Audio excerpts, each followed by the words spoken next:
ठीक है, तो इस चैप्टर में अब क्या क्या डिस्कस किया हमने? Wootz steel, iron smelters, the process of iron smelting, ठीक है, then the importance of the wootz steel that they were making earlier under the Indian rulers, they were quite flourishing, but during the British rule there this art or talent that was completely lost.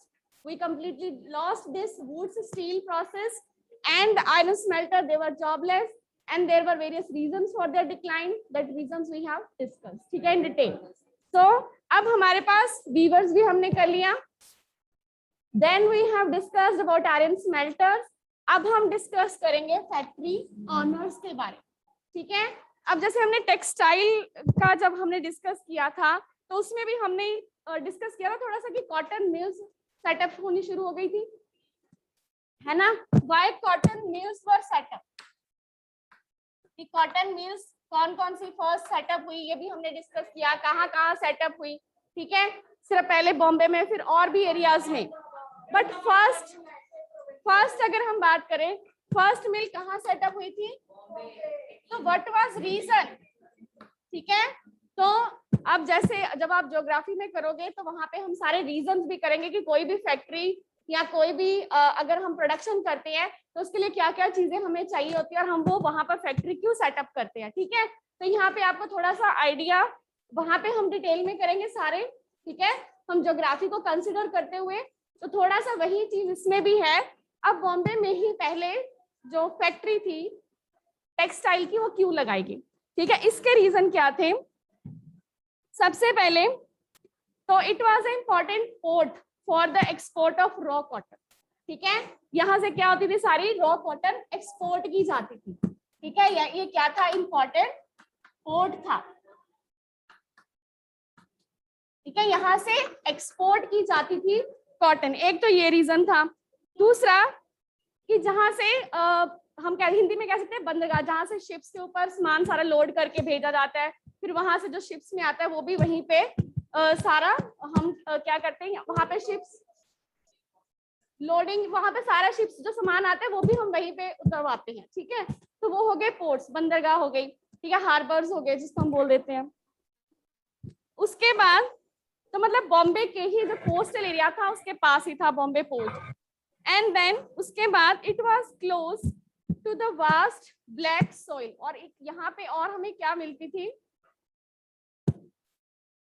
यहाँ पे हमें black soil भी मिलती थी. जो यहाँ पे महाराष्ट्र गुजरात का एरिया है तो उस एरिया में कौन सी सॉइल हमें मिल रही है, ब्लैक सॉइल. और कॉटन के प्रोडक्शन के लिए कौन सी सॉइल ज्यादा इंपॉर्टेंट होती है, ब्लैक सॉइल, ठीक है. एक तो ये हो गया कि इंपॉर्टेंट पोर्ट था यहाँ पे, और दूसरा रीजन यहाँ पे हो गया कि यहाँ पे वास्ट ब्लैक सॉइल ट्रैक थे, ठीक है, मतलब एरियाज थे,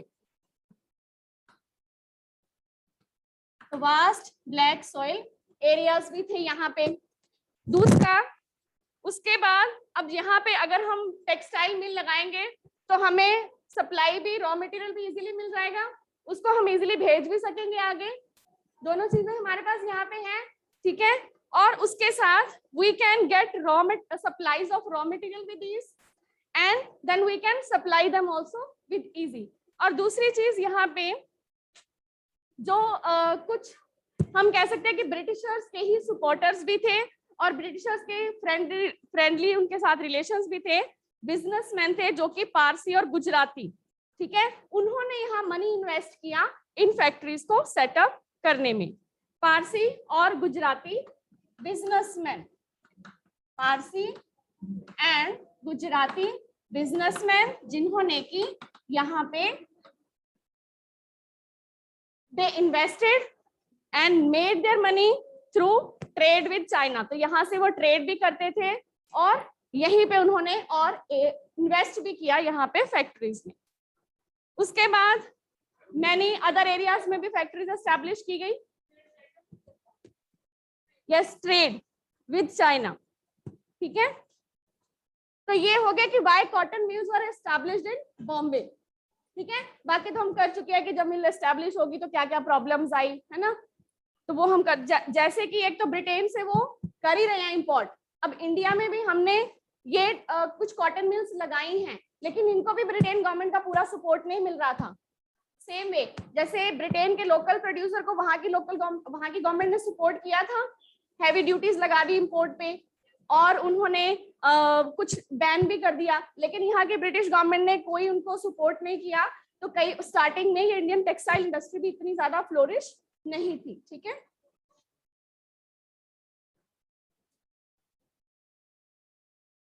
यस बेटा। अब इसमें हमने सिर्फ ये किया कि why cotton mills they were set up in Bombay first. सबसे पहले मिल कॉटन मिल कहाँ पे लगाई गई थी? बॉम्बे। इन विच ईयर? 19 नहीं जाएगा, 18। 19 की बात करें तो 1947 में तो वी गॉट इंडिपेंडेंस। ठीक है, 1854। उसके बाद अब हम बात करते हैं आयरन एंड स्टील फैक्ट्रीज की। ठीक है, आयरन एंड स्टील फैक्ट्रीज। तो जैसे इसका हमने किया कि फर्स्ट वहां पे कॉटन मिल क्यों एस्टैब्लिश की गई थी इन बॉम्बे, उसी तरह इसकी भी एक थोड़ी स्टोरी है। पहले आपके बुक में एक स्टोरी लिखी हुई है, और वो स्टोरी है इन द ईयर 1904 की। ठीक है, 1904 में क्या स्टोरी है ये स्टोरी है कि एक अमेरिकन जोलॉजिस्ट है, हु इज जोलॉजिस्ट, जो पूरी जोलॉजी को, एक एरिया की ज्योग्राफी को स्टडी करता है।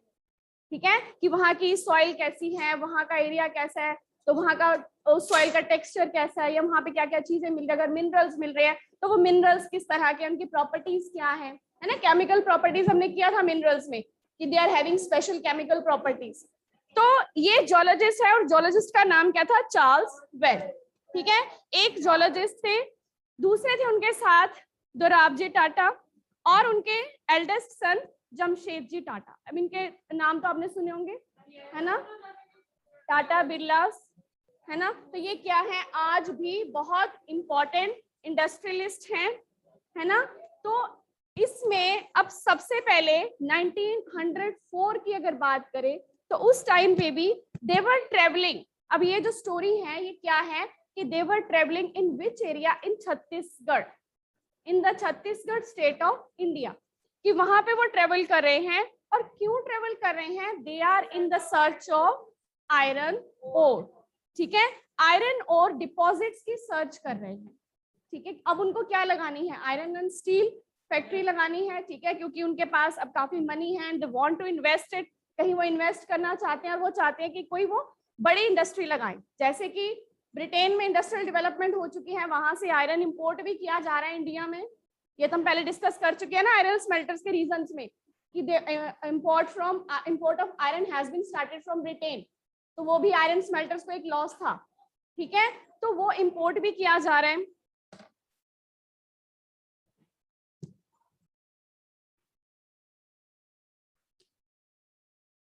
अब क्योंकि वो आयरन एंड स्टील प्लांट लगाना चाहते हैं, तो इसीलिए वो इसकी सर्च कर रहे हैं। So Jamshedji Tata had decided to spend a large amount of his fortune, की जो भी उनके पास मनी है, they want to spend it to build a big iron and steel industry in India, but this could not be done without identifying the source of that high quality iron ओर।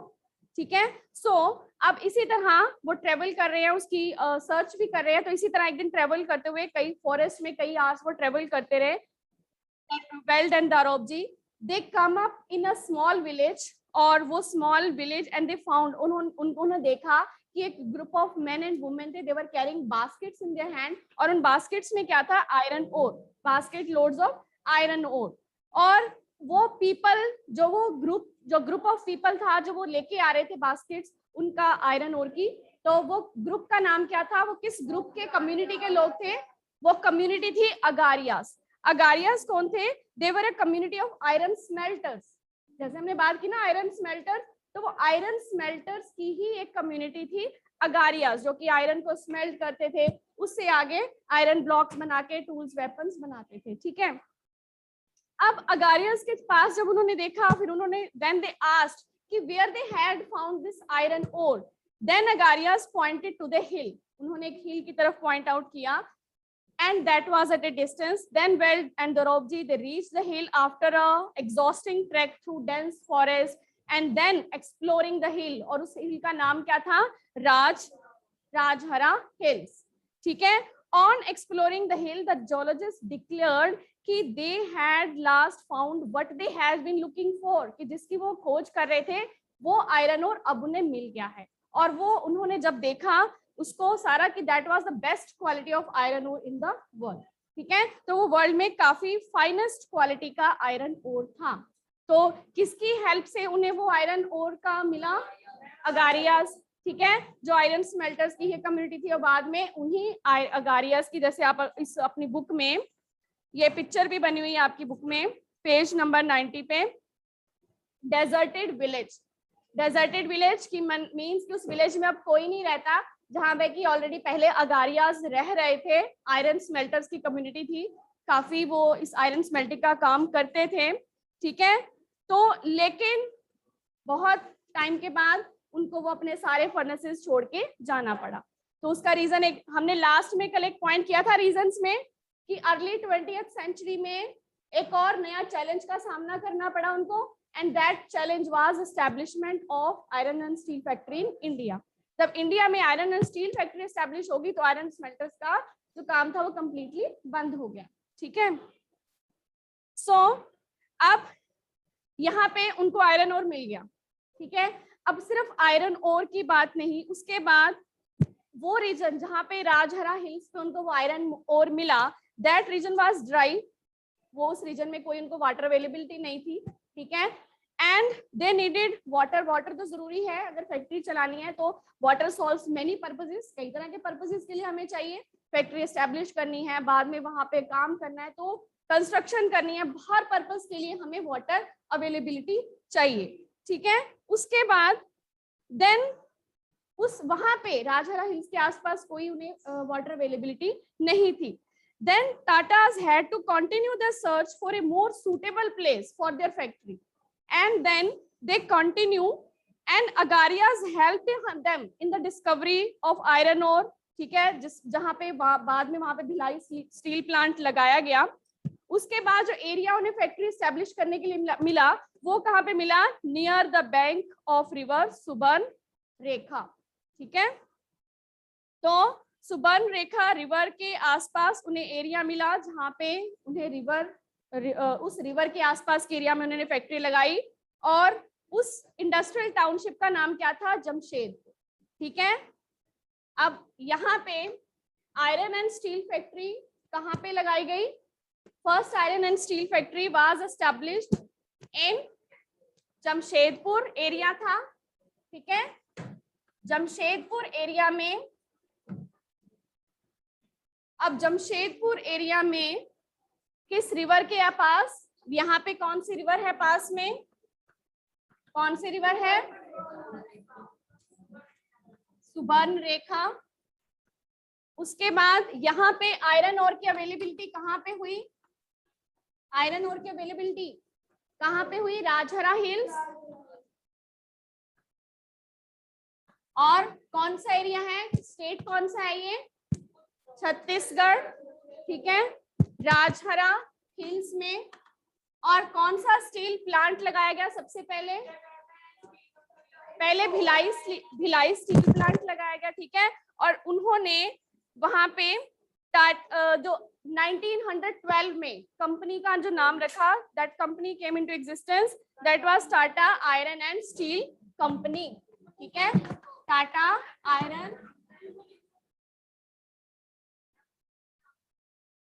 हाँ जी बेटा, सुबर्न रेखा। ठीक है, तो यहाँ पे iron और उनको मिल गए राजहरा हिल्स में, वाटर अवेलेबिलिटी हो गई सुबर्न रेखा हिल से, सॉरी सुबर्न रेखा रिवर से। ठीक है, और उन्होंने वहां पे पूरी टाउनशिप, जो पूरा टाउन का नाम ही था वो भी जमशेद जी टाटा के नाम से ही रखा गया, जमशेदपुर। ठीक है, तो जमशेदपुर का उन्होंने पूरी टाउनशिप वहां पे डेवलप की, और उसके बाद उन्होंने जो इंडस्ट्री, यहाँ पे ये पॉइंट मैं रेस कर देती हूँ।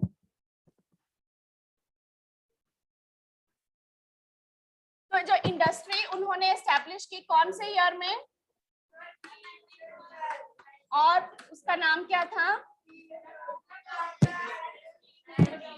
Tata iron and steel company. Raw material हो गया, वाटर अवेलेबिलिटी हो गई, ठीक है, तो ये चीजें उनको वहां पे अवेलेबल थी। सो अब जो टिस्को ये एस्टैब्लिश हो गई वहां पे कौन सी सेंचुरी में, इन अर्ली 20th सेंचुरी, ठीक है। So in late 19th century तक India was importing iron from the Britain, ठीक है, and that iron was manufactured in मतलब in Britain, that India was importing. और इंडिया इंपोर्ट क्यों कर रहा था ब्रिटेन से आयरन, जैसे हमने बात की कि India was importing iron from Britain, उसका रीजन क्या था, टूल्स वेपन्स में कितना का आयरन लगेगा, है ना, ऑलरेडी उनका कंट्रोल तो यहाँ पे एस्टेब्लिश हो ही चुका है, ज्यादा यहाँ पे तो बैटल्स फाइट कर नहीं रहे। यस, हाँ जी अनंत, स्टैंड अप। हाँ जी, who was importing iron from Britain?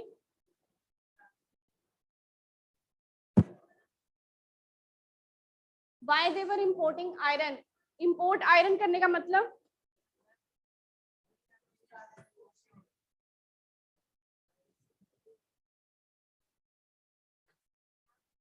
there was a loss to iron smelters. Iron smelters को लॉस हुआ था। आयरन स्मेल्टर्स कौन थे?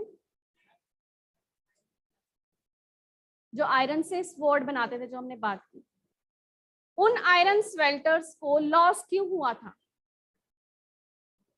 उन आयरन स्मेल्टर्स को लॉस क्यों हुआ था? हाई टैक्सेस से फॉरेस्ट लॉस बन गए थे और ब्रिटेन से आयरन इंपोर्ट किया जा रहा था। उसका मतलब बाहर से मंगवा रहे थे। कहां से मंगवा रहे थे? ब्रिटेन से। ब्रिटिश जो लोग थे यहाँ पे, ब्रिटिश ईस्ट इंडिया कंपनी थी, वो ब्रिटेन से आयरन मंगा रही, ठीक है। तो अब हम बात कर रहे हैं कि वो मंगा क्यों रही थी। Why Britishers were importing iron, ठीक है। तो यहाँ का जो लोकल थोड़ा बहुत आयरन स्मेल्टर प्रोड्यूस भी कर रहे थे, तो वो भी उनका काम भी खत्म हो रहा था। और लास्ट चैलेंज, जब यहाँ पे खुद की अपनी iron and steel company establish होगी, फिर तो उनका काम कंप्लीटली बंद हो गया, ठीक है।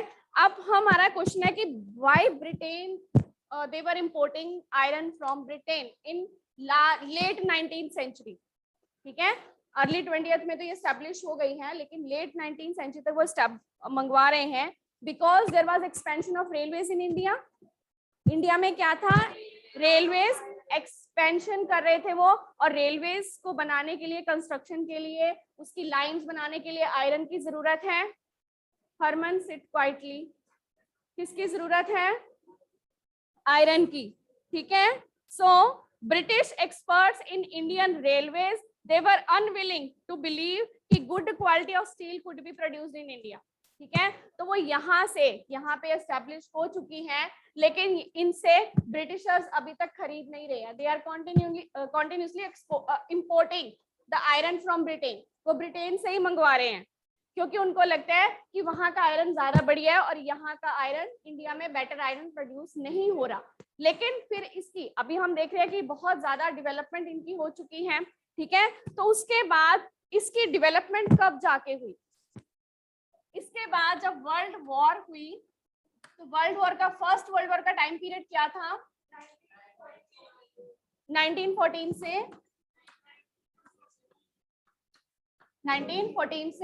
1918। तो वर्ल्ड वॉर इस टाइम तक चली, तो उस वर्ल्ड वॉर के टाइम पीरियड में इस इंडस्ट्री को काफी बेनिफिट हुआ। बेनिफिट कैसे हुआ? So the situation was changing. Situation change कैसे हुई? अब 1914 में वर्ल्ड वॉर स्टार्ट हो गई। So when Britain was involved in world war, Britain उस वर्ल्ड वॉर में था, और भी यूरोपियन कंट्री से ब्रिटेन भी मेनली उसमें इन्वॉल्व था। अब जब वो इस वॉर में इन्वॉल्व हो गया है, तो वॉर रिक्वायरमेंट उसकी बढ़ गई।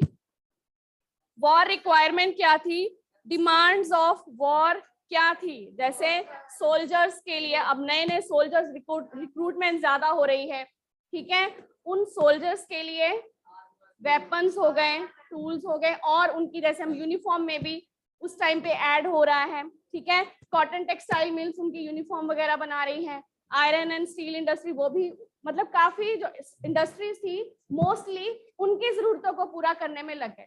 तो यहाँ के जो ब्रिटिश गवर्नमेंट वहां से इंपोर्ट कर रही थी वो काफी कम हो गया, क्योंकि उनका ध्यान किस में था ज्यादा, उस वॉर में, ठीक है, उसको फेस करने में, उसके साथ करने में, उसको फाइट करने में, ठीक है।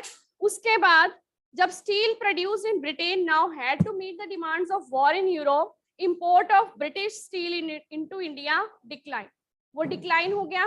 यहाँ पे रेलवे की कंस्ट्रक्शन अभी चल रही है, यहाँ की जो ब्रिटिश गवर्नमेंट है सो वो उसने अब किसको टर्नओवर किया, अपनी, क्योंकि डिमांड्स तो उनकी अब वही चल रही है ना, कंस्ट्रक्शन तो चल ही रही है, तो इंपोर्ट्स काफी कम हो गए हैं, तो अब उन्होंने इनको देखना शुरू किया, टिस्को से उन्होंने जो आयरन एंड स्टील था वो परचेज करना शुरू कर दिया, जो ब्रिटिश यहाँ पे ब्रिटिशर्स थे, तो उन्होंने इनसे आयरन लेना शुरू कर दिया।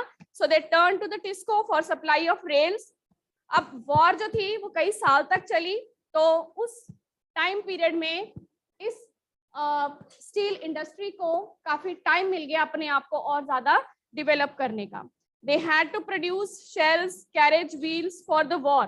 अब वॉर के लिए शेल्स और कैरेज व्हील्स, ठीक है, जिसमें कि वे कैरी कर रहे थे, वो सारी चीजें आयरन उधर बना रहे थे इंडस्ट्रीज में, और टिस्को भी उनके लिए वो प्रोड्यूस कर रही थी। So by 1919 colonial government was buying, अब कितना वो डिपेंडेंट हो गए ब्रिटिशर्स इनके ऊपर कि 90% तक जो भी वो स्टील परचेज कर रहे थे वो इसी कंपनी से कर रहे थे। कौन से ईयर में?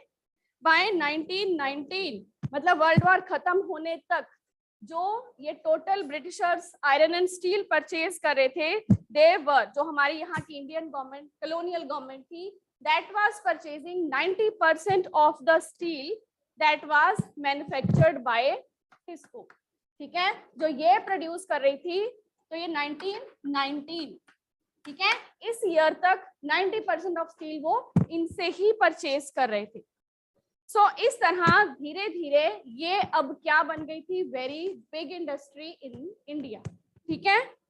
सो अब आयरन एंड स्टील के केस में भी और केस ऑफ कॉटन टेक्सटाइल, दोनों ही इंडस्ट्रियल एक्सपेंशन हुई, इंडस्ट्रीज एस्टैब्लिश हुई, ठीक है। British imports into India decline, पहले तो कॉटन टेक्सटाइल के यहाँ पे उन्होंने पहले तो इंपोर्ट कर रहे थे, अब यहीं पे टेक्सटाइल मिल एस्टैब्लिश हो गई हैं, कॉटन मिल्स एस्टैब्लिश हो गई हैं, स्टील फैक्ट्रीज पहले एक, धीरे धीरे फिर और भी कई छोटी छोटी एस्टैब्लिश हो गई, ठीक है। तो यहाँ की इंडस्ट्रियल डेवलपमेंट हो गई, ब्रिटिशर्स का जो यहाँ पे इंपोर्ट था वो कम हो गया। अब इस तरह फर्स्ट वर्ल्ड वॉर ने काफी हेल्प की इंडियन इंडस्ट्रीज को डेवलप होने के लिए, ठीक है, फ्लोरिश होने के लिए, डेवलप होने के लिए फर्स्ट वर्ल्ड काफी हेल्पफुल रही। यस हरमन।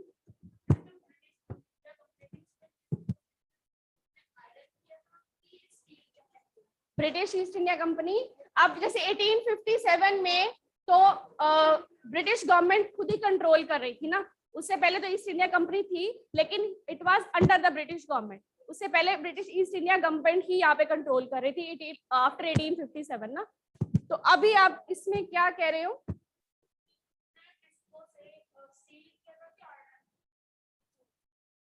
इंपोर्ट नहीं, मतलब परचेज। हाँ, आयरन एंड स्टील कंपनी है, आयरन भी बना रही है, स्टील भी बना रही है, तो रेलवेज को बनाने के लिए स्टील चाहिए, आयरन चाहिए, तो वो दोनों ही चीजें उनसे परचेज कर रहे हैं, ठीक है। हम स्टील वर्ड यूज कर रहे हैं, आयरन भी लिख सकते हो, 90% of the iron and steel use कर लो, ठीक है।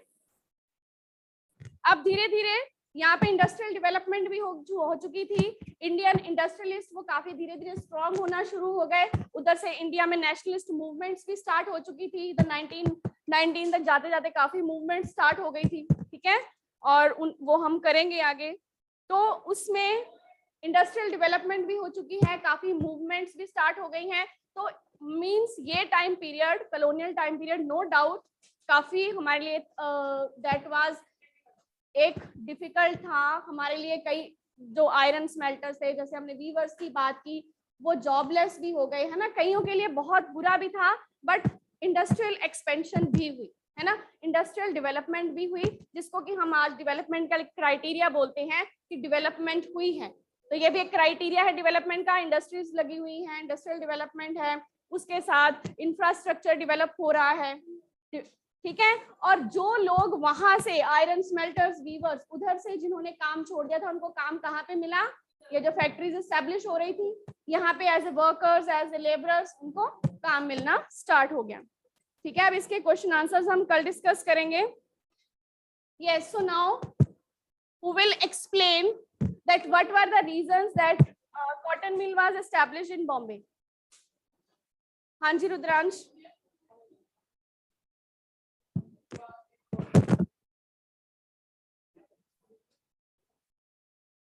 हाँ जी बेटा।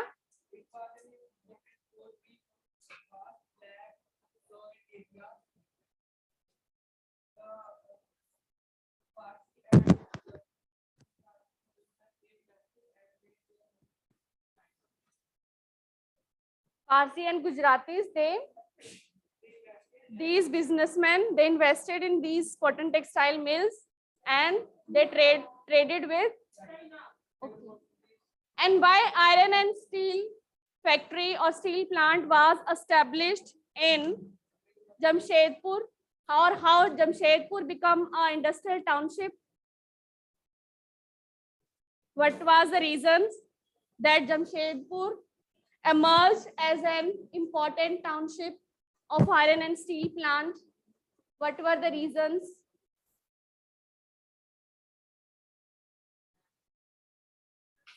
Yes, हाँ जी।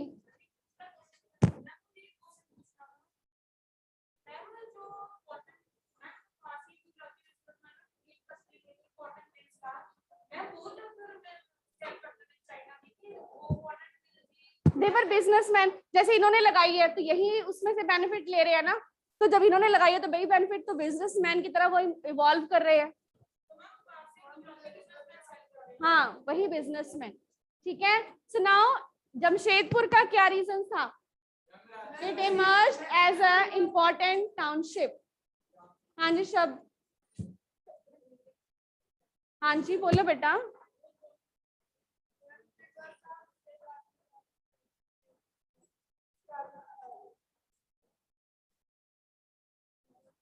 जमशेदपुर में उनको हाई क्वालिटी आयरन और कहाँ पे मिला? On Rajhara hills. Water availability थी सुवर्णरेखा रिवर की, ठीक है। So that's why they established their iron and steel plant, ठीक है। Sit down. So we will continue discussion of question answers, ठीक है, टुमारो।